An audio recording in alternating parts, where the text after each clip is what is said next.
Video کو like کریں، channel پہ نئے ہیں تو چینل کو سبسکرائب کریں اور اپنے سوالات کا کمنٹس میں اظہار کریں۔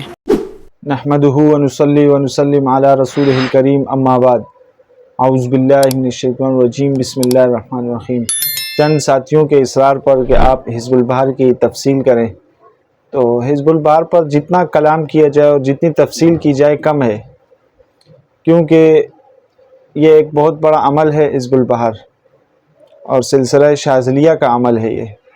تو اس پر تفصیل تو اس طرح ہے کہ اسلامی روحانیت اور تصوف کی دنیا میں بعض دعائیں، بعض اذکار اور بعض اوراد ایسے ہیں جنہیں صدیوں سے اہل اللہ صوفیہ اور سالکین تصوف خاص اہمیت دیتے ہیں۔ انہی عظیم روحانی اوراد میں ایک مشہور اور با اثر دعا حزب البحر کہلاتی ہے۔ یہ دعا صرف الفاظ کا مجموعہ نہیں بلکہ روحانی توکل، قلبی سکون اور اللہ تعالیٰ کی حفاظت اور باطنی استقامت کا ایک عظیم ذریعہ بھی سمجھی جاتی ہے۔ دنیا بھر میں لاکھوں افراد حزب البحر کو عقیدت اور احترام کے ساتھ پڑھتے ہیں۔ خاص طور پر سلسلہ شاذلیہ کے ماننے والوں میں اس کا ایک منفرد مقام ہے، اور بعض لوگ اسے روحانی حصار بھی کہتے ہیں۔ بعض حفاظت کی دعا، جبکہ بعض اہل دل اسے اللہ تعالیٰ سے قرب حاصل کرنے کا ایک مؤثر وسیلہ قرار دیتے ہیں۔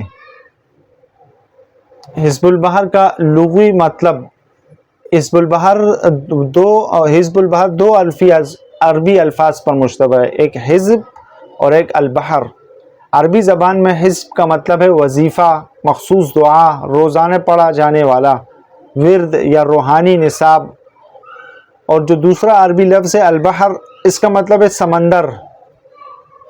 لہذا حزب البحر کا لغوی معنی ہوا سمندروں والا وظیفہ، یا سمندر کی دعا، یا سمندر کا ورد، سمندر والا ورد۔ یہ نام اس دعا کے تاریخی پس منظر سے جڑا ہوا ہے۔ حزب البحر کس نے مرتب کی؟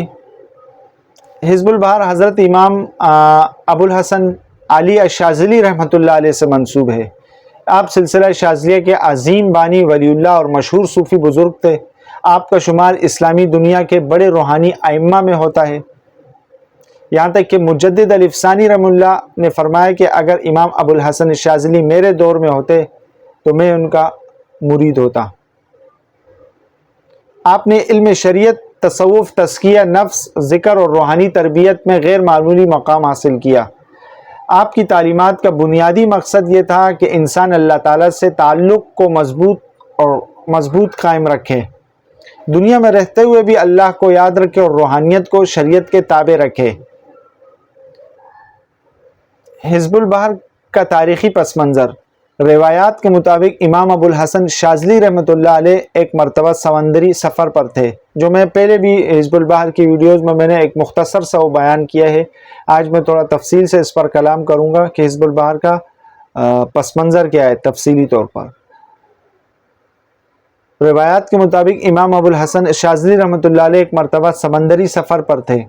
اس زمانے میں سمندری سفر انتہائی خطرناک سمجھا جاتا تھا۔ طوفانوں کا خطرہ تھا، قزاقوں کے حملے، کشتیوں کے حادثات اور شدید خوف سے ہر وقت موجود رہتا تھا۔ اسی سفر کے دوران آپ کو ایک روحانی کیفیت میں یہ دعا عطا ہوئی۔ بعض روایت میں آتا ہے کہ آپ کو کشف خواب کے ذریعے حضور نبی کریم صلی اللہ علیہ وسلم کی طرف سے اس دعا کی تلقین کی گئی۔ اسی نسبت سے اس دعا کو حزب البحر کہا جانے لگا۔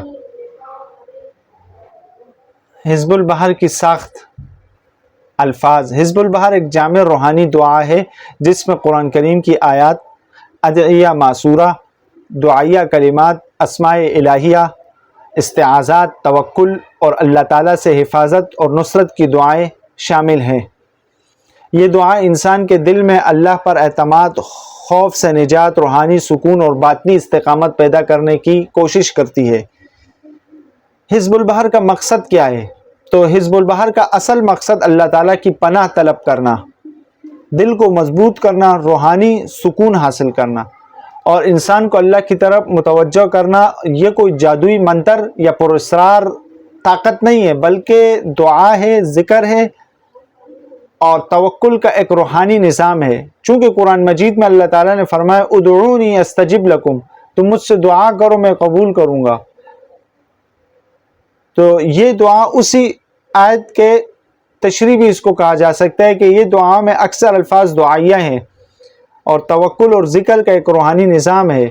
صوفیہ حزب البحر کو کیوں اہم سمجھتے تھے؟